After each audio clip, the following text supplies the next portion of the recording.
Okay, so today we're going to look at centripetal forces in the vertical circle and G forces. So let's take a circle. This is an object that's spinning in a circle, a vertical circle, much like in a Ferris wheel. So it's not like a lasso, it's not spinning around your head horizontally, but it's a vertical circle. So we're going to take an object that's spinning and it's tracing out the red line represents the path it takes, the ball is spun, and the blue line is the string that you're holding and you're spinning it around in a circle. And we're going to consider three positions. And the top position, the 12 o'clock position if you like, we'll call that position A. The 3 o'clock position, which we'll call position B. And the 6 o'clock position, which we're going to call position C. So the ball's in these three positions, and we're going to work out an equation that comes up regularly. I'll just move the A's and the C's because I need to go and write all over that bit in a second. The equation you're often asked is, in which of these positions, A, B or C, is the string most likely to snap? So we're going to go into where's the tension greatest on that string. Now, so let's write it down now. So at which position is the string most likely to snap? So what we're going to do is come up with expressions for the tension in each position that's up, obviously. And from that, the one with the greatest tension, it means it snaps. Now, one thing to clarify is that the angular velocity of this ball is constant. It just gets a bit confusing if we have an accelerating or decelerating ball. So just assume angular velocity omega is constant. All right, that's really important to get hold of. Let's write that down there. So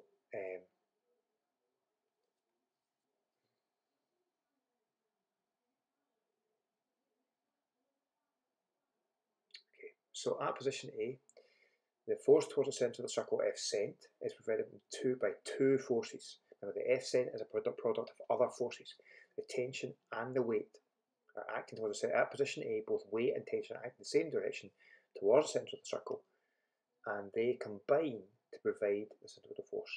Okay, remember F cent is constant because the angular velocity is constant. So we're not changing F cent. So F cent is tension plus weight.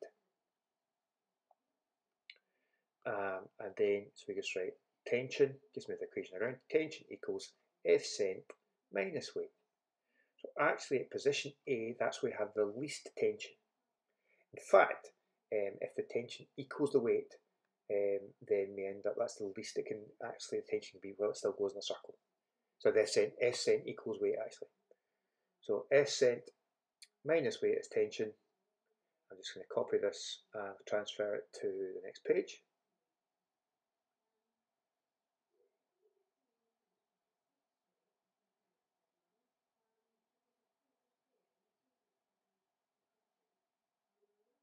Okay, now let's look at position B. In position B, you've got to realise, well, the weight always acts down, remember, upwards to the top of the page. Weight always acts downwards, so it's acting in that direction, straight down. That's the weight, and it's not helping at all towards the center, the force towards the circle. All the centripetal force is coming from the tension. So in this case, this F cent, which is still the same as in part A, position A, is just equal to tension. Now that means that the tension there is actually higher than the tension there at the top. So we can say, call that T2, first one's T1, so T2 is greater than T1.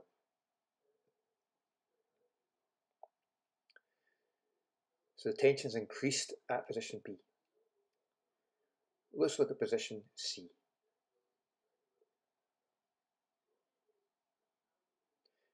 At position C, you've got weight, but weight still acts down the way, but weight is now, not only is it not contributing towards the centripetal force, it's acting in the opposite direction to the required centripetal force to make it go in a circle.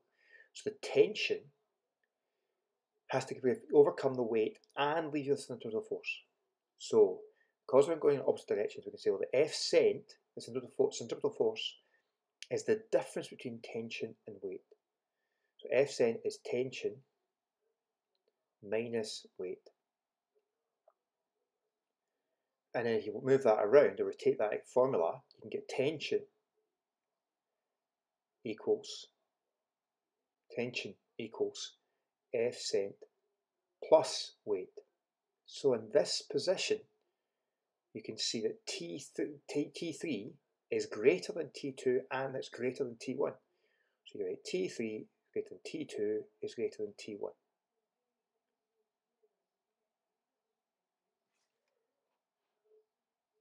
So let's write that down. So the string is most likely to snap at position C. Because in that position, tension has to overcome the weight and leave the centripetal force, so you get higher tension.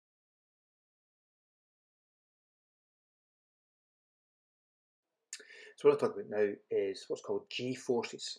And what I've got here to show you is what's called a sticky wall. It's taken from the Irn-Bru Carnival, which was around a few years ago. And what you can see around the wall are a series of everybody standing against it, and they spin this wall in a circle, and people feel pinned against it. And so then they lower the floor slightly, so you can, they are sort of floating, not really floating, but they're held by the wall, because there's such a huge centripetal force acting in towards the circle, and what they feel is the wall pushing against them, and it's able to hold them in place and gives them a sense of higher gravity. So we're going to talk a little bit about that now. So the floor has been lifted, has dropped slightly, and they're still held in position there because the centripetal force is basically greater than their weight, and so they're able to hold on there. So what do we mean by G-forces?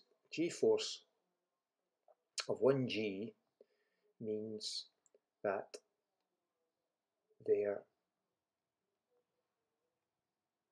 centripetal acceleration of whatever it might be in the circle. So the centripetal acceleration provided by this, provided by the centripetal force towards the centre of the circle is 9.8 meters per second. That's 1G. So let's just say you're spinning something around a circle, and so 9.8 meters per kilogram, remember G. If G, so if the centripetal acceleration was calculated to be 30 meters per second, that represents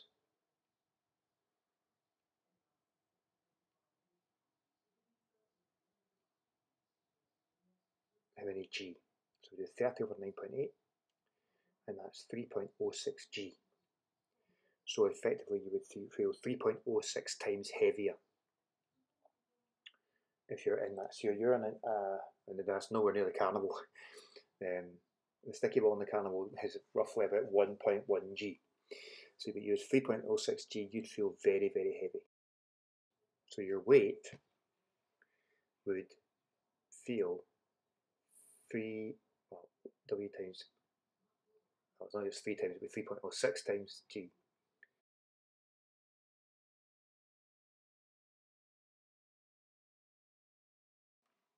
Okay, and here we have a centrifuge that's used to test pilots and get them used to high G-forces. So this centrifuge, the pilot goes into the little grey part and is spun in a circle, and so they feel a massive centrifugal force towards the centre of the circle and a G-force. And this is how they test pilots. And here's an example of somebody who went into one and they got to 3.7 G and they passed out, or the blood drained from their head, and it meant that they passed out. And that's 3.7 G for a pilot would not be unusual. This is just a TV presenter. And so he initially, after you get grey vision, you lose your colour vision, and then you pass out. So what did he feel? Now let's just say, for argument's sake, that he is a mass of 70 kilograms.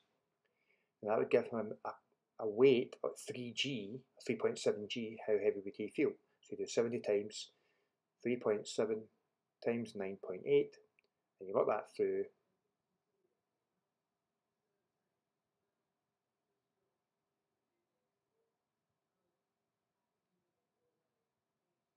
It gives you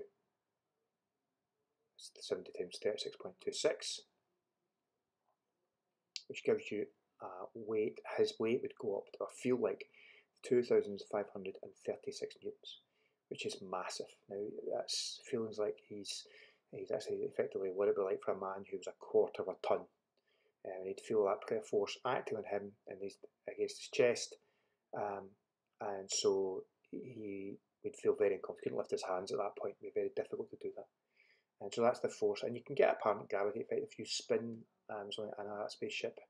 You can get an element of the force for the centre of the circle due to the centripetal acceleration, and the centripetal forces can give you an effect, a feeling of gravity. So if they spin, you have an centripetal acceleration of a spaceship of 9.8 meters per second, then you can effectively feel that you're walking about on Earth. Okay.